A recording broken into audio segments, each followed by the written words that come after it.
क्या पढ़ा रहे हैं आज? मृदा भूगोल विषय है। शांतपूर्वक सुनेगा। कहाँ ध्यान है? क्या कर रहा था? मृदा क्या पढ़ा रहे हैं? मृदा पृथ्वी की ऊपरी सतह जिस पर वनस्पतियां उगती है, बढ़ती है, फलती फूलती है, उसे मृदा या मिट्टी कहते हैं। पृथ्वी की ऊपरी सतह परत जिस पर वनस्पति माने घास फूस, ठीक है जी, उगती है, बढ़ती है, फलती फूलती है, उसे क्या कहते हैं? मृदा या मिट्टी कहते हैं। इंग्लिश में इसको सॉइल कहते हैं, SOIL। मृदा, मिट्टी, सॉइल, समझ में आ रहा है? कृषि से संबंधित सभी क्रियाकलाप का केंद्र यह मृदा है। कृषि कार्य जो भी होता है सबका केंद्र मृदा है। इसी के गुण या अवगुण कृषि के विकास को प्रभावित करते हैं। कृषि का विकास जो होता है या विनाश होता है तो वह मिट्टी के गुण अवगुण के कारण। मिट्टी अच्छी है तो अच्छी उपज होगी, नहीं तो गयो काम से, ठीक है। भूमि और मिट्टी में अंतर होता है। आपको अगर परीक्षा में आ जाए कि भूमि और मिट्टी एक ही चीज है, हेलो कुमार इधर, रे लड़का कहाँ ध्यान है? इधर बोलो, सीधा होकर बैठो, सीधा हो जाओ। भूमि अलग चीज है और मृदा, राजा कुमार, भूमि और मृदा दोनों एक ही चीज है कि अलग अलग चीज है? बहुत अंतर है। भूमि और मृदा में, मिट्टी में बहुत अंतर है। देखो क्या अंतर है। भूमि मिट्टी का आधार है परंतु वह मिट्टी नहीं है। भूमि कहेंगे तो वह मिट्टी नहीं है। मिट्टी के आधार को भूमि कहते हैं। जिस आधार पर पड़ा हुआ है मिट्टी, उसी को हम क्या कहते हैं? भूमि। भूमि आधार हुआ, मिट्टी उसके ऊपर एक परत का नाम है, ठीक है। भूमि का निर्माण निर्जीव चट्टानों से होता है। भूमि का निर्माण कौन चीज से होता है? निर्जीव चट्टान से। परंतु मृदा एक सजीव पदार्थ है। भूमि निर्जीव है, मृदा सजीव है, क्योंकि इसमें अनेक जैविक पदार्थ का निवास है। बहुत से सूक्ष्म जीव मिट्टी में जीवित रहते हैं।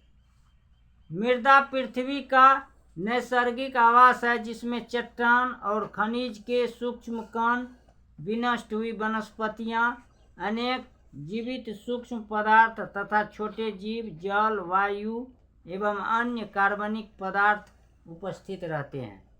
इसका निर्माण अत्यंत धीमी गति से अपघटन एवं जटिल प्रक्रिया द्वारा होता है। सरल का उल्टा जटिल होता है। जटिल मतलब झमेला वाला।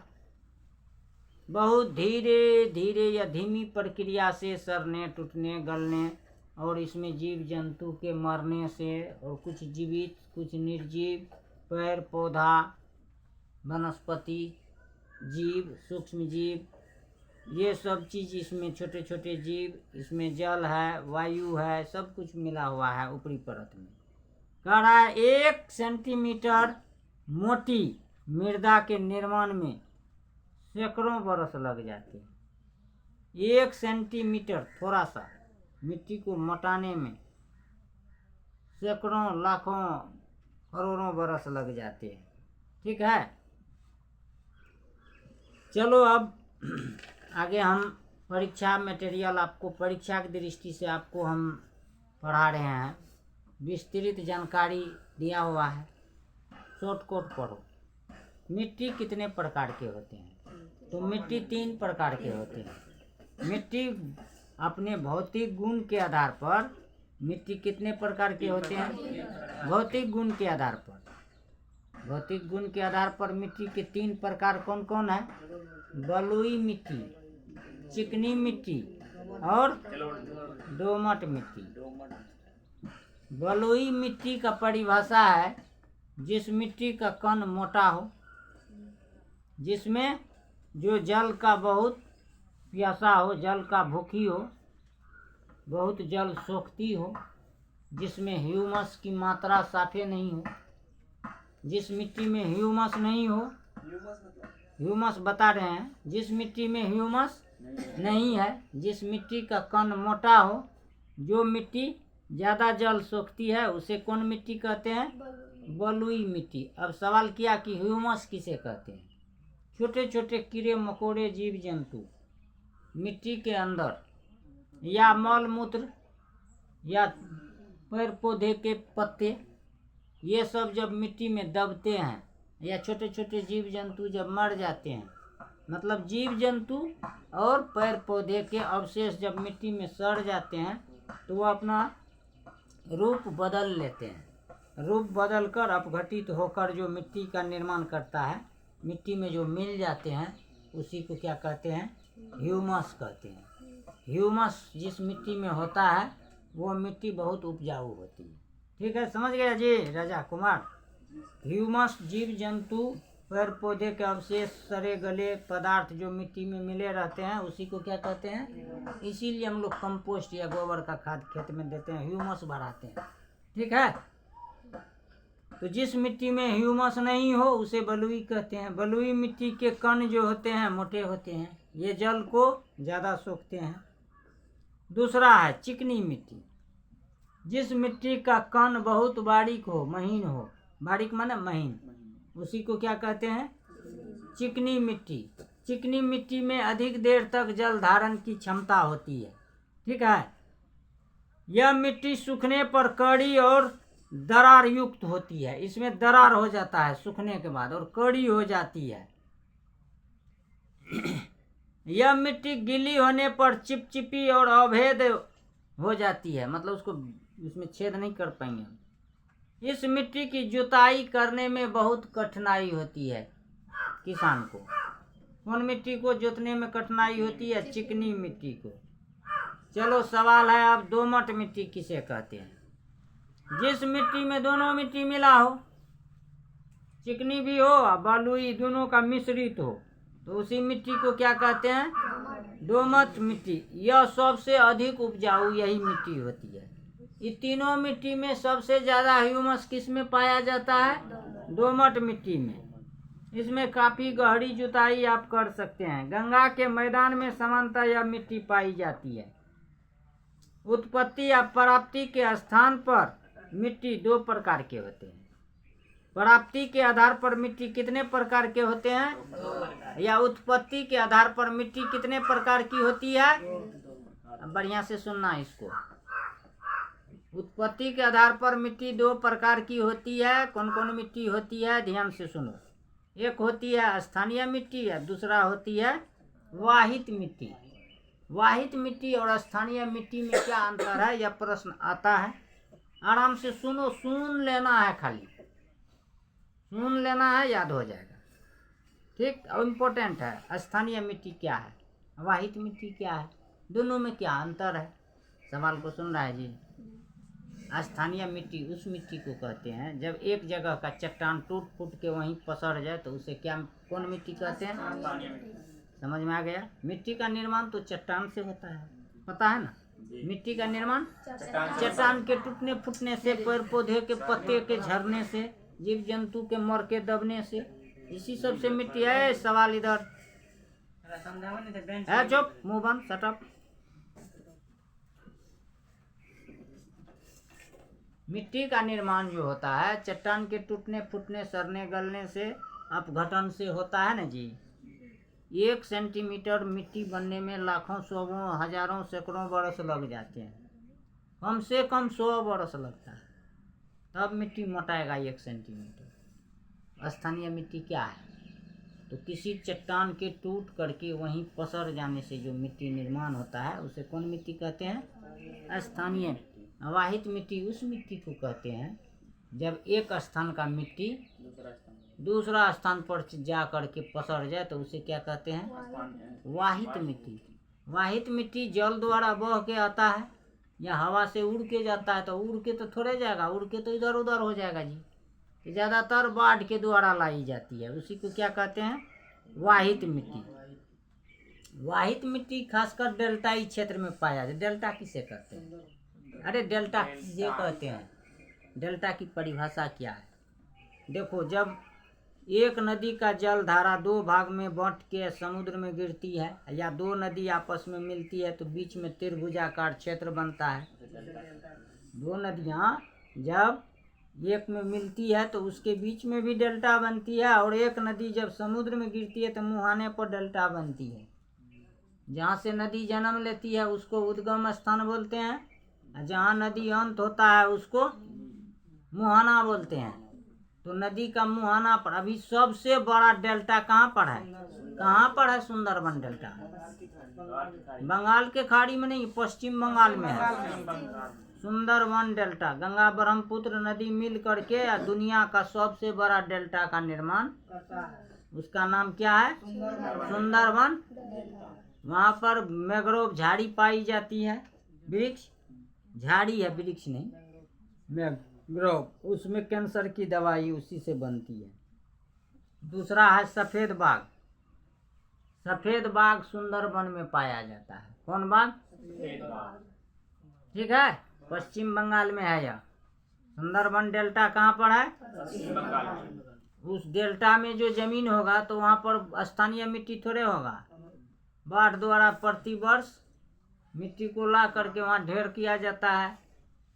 और सुन लो, स्थानीय मिट्टी से ज़्यादा उपजाऊ होती है वाहित मिट्टी, क्योंकि हर साल वहाँ नया नया मिट्टी आता रहता है। ठीक है जी।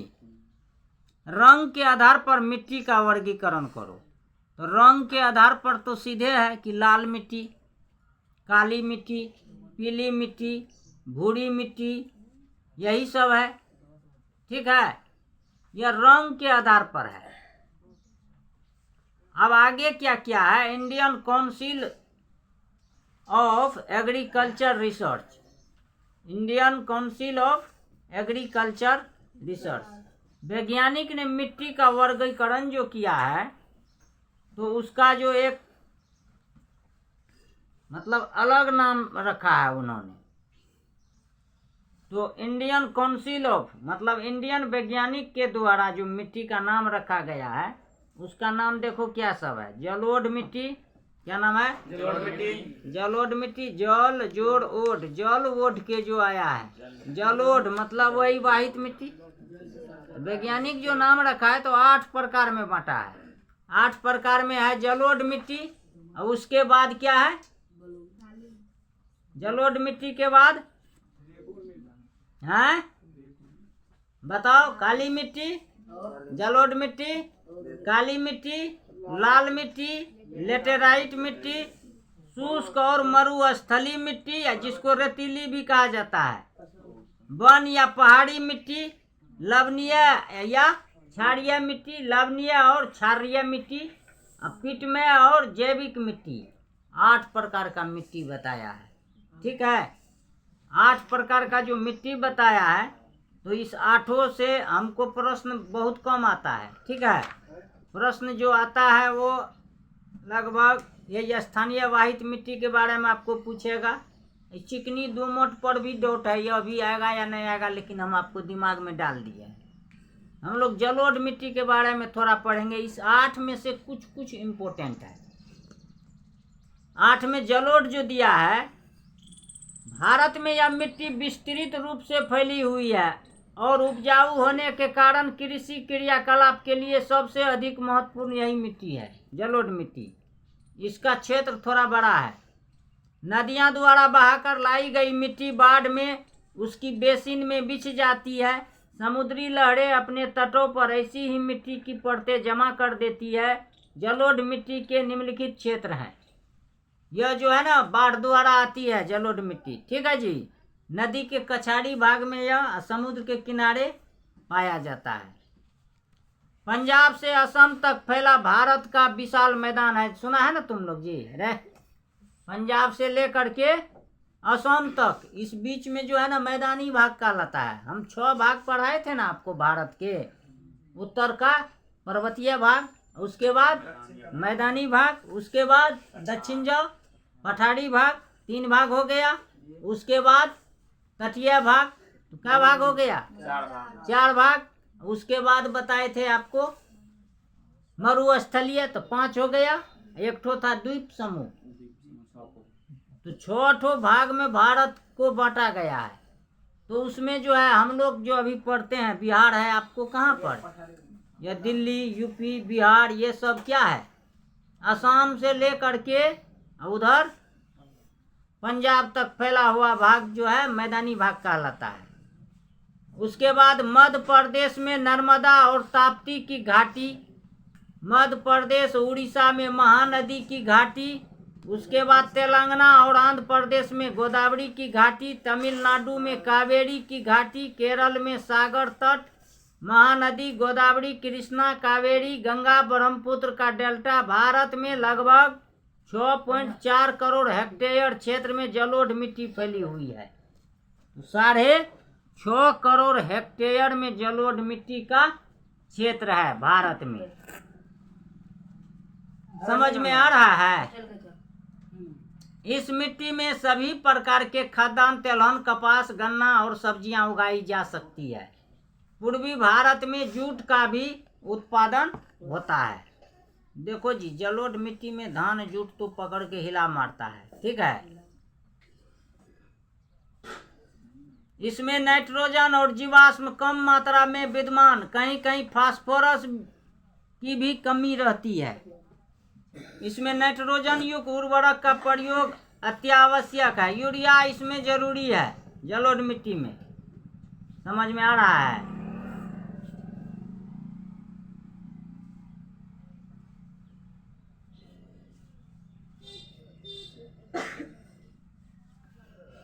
चलो, जलोढ़ मिट्टी 2 प्रकार का होता है। जलोढ़ मिट्टी में 2 चीज, और जैसे अभी आपने स्थानीय और वाहित मिट्टी को समझा, उसी तरह आपको 2 सवाल और आया है बीच में। जलोढ़ मिट्टी में वैरायटी आ गया है, खादर और बांगड़ क्या है। खादर क्या है, बांगड़ क्या है, ध्यान से सुनेगा इस सवाल को। ये सवाल जो है ना, स्थानीय वाहित खादर और बांगड़, बढ़िया से सुनना जी। खादर किसे कहते हैं और बांगड़ किसे कहा जाता है? आयु के आधार पर, आयु माने होता है उम्र, आयु के आधार पर जलोढ़ मिट्टी को 2 प्रकार का 2 भाग में बांटा गया है। एगो बांगड़ और दूसरा है खादर। बांगड़ मिट्टी में कंकड़ भी मिलते हैं। बाढ़ से प्रभावित क्षेत्र में खादर मिट्टी में बाढ़ द्वारा नई नई परतें जमी रहती है। पुराना को बांगड़ कहते हैं जलोढ़ मिट्टी को, नवका को नई जलोढ़ मिट्टी खादर, पुरानी जलोढ़ मिट्टी बांगड़ कहलाती है, ठीक है। खादर में जो है कण बहुत बारीक होते हैं, इसकी उर्वरा शक्ति बहुत अधिक होती है। नई जो होती है इसकी उपजाऊ शक्ति ज्यादा होती है, अब पुरानी की कम। अब 2008 में मान लो बाढ़ में जो मिट्टी आया, अब बाढ़े ना आता है इधर। अब मिट्टी आएगा जी नया नया, तो मिट्टी नहीं आएगा तो उपजाऊ कम होगा। हर साल जिधर आता है अधिक उपजाऊ होती है। बिहार में बालू मिश्रित जलोढ़ मिट्टी को दियारा कहते हैं।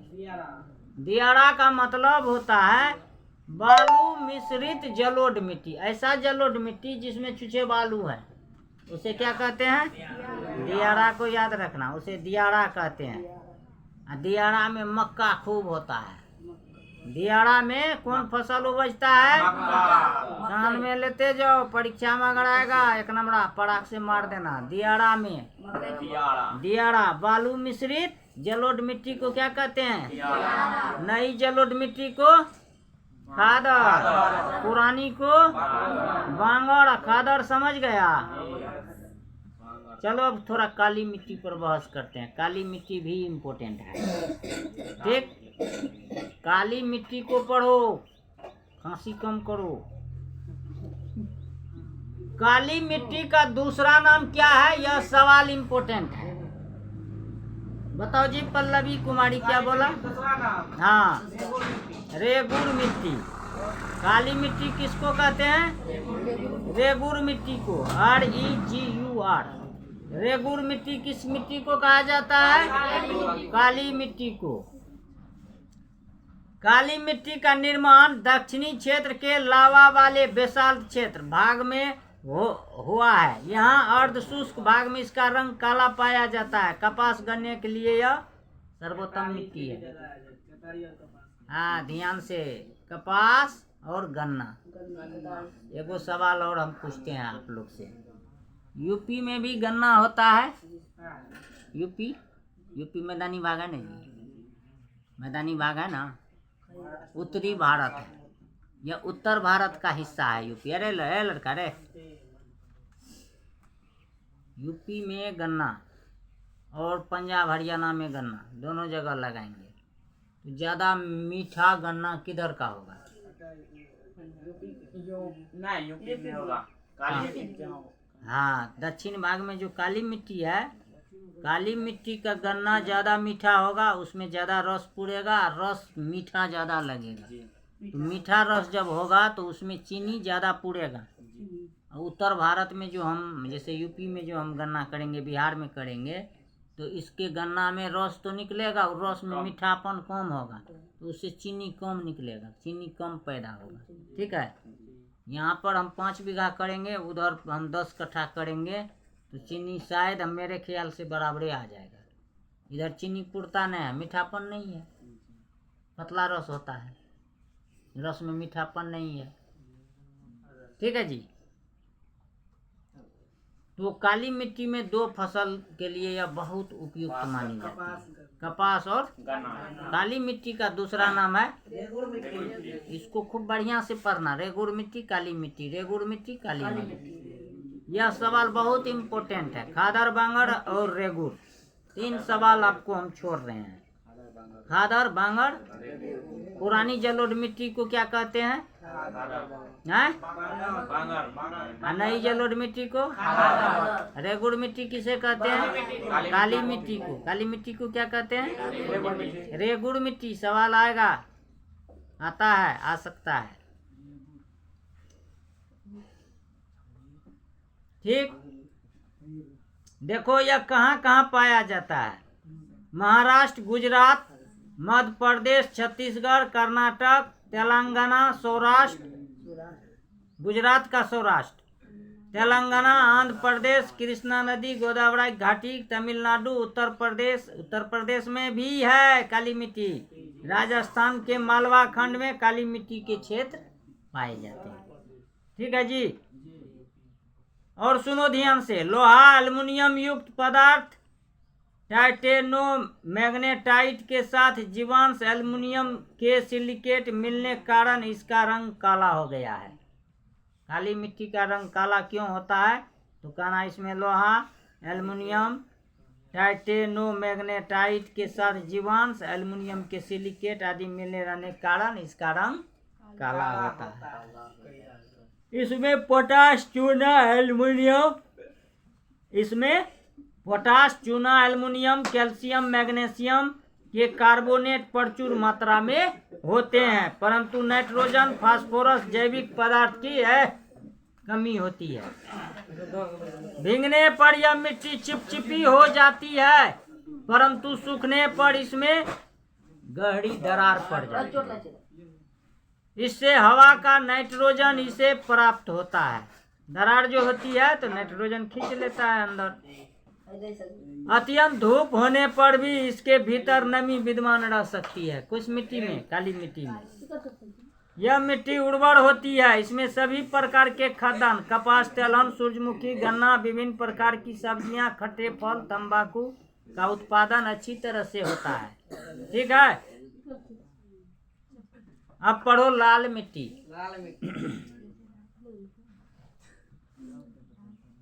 रे खड़ा हो जाओ, स्टैंड अप। पढ़ना है, नहीं पढ़ना है तो निकलो। क्यों बात कर रहा था? बात क्यों कर रहे हो? बैठो।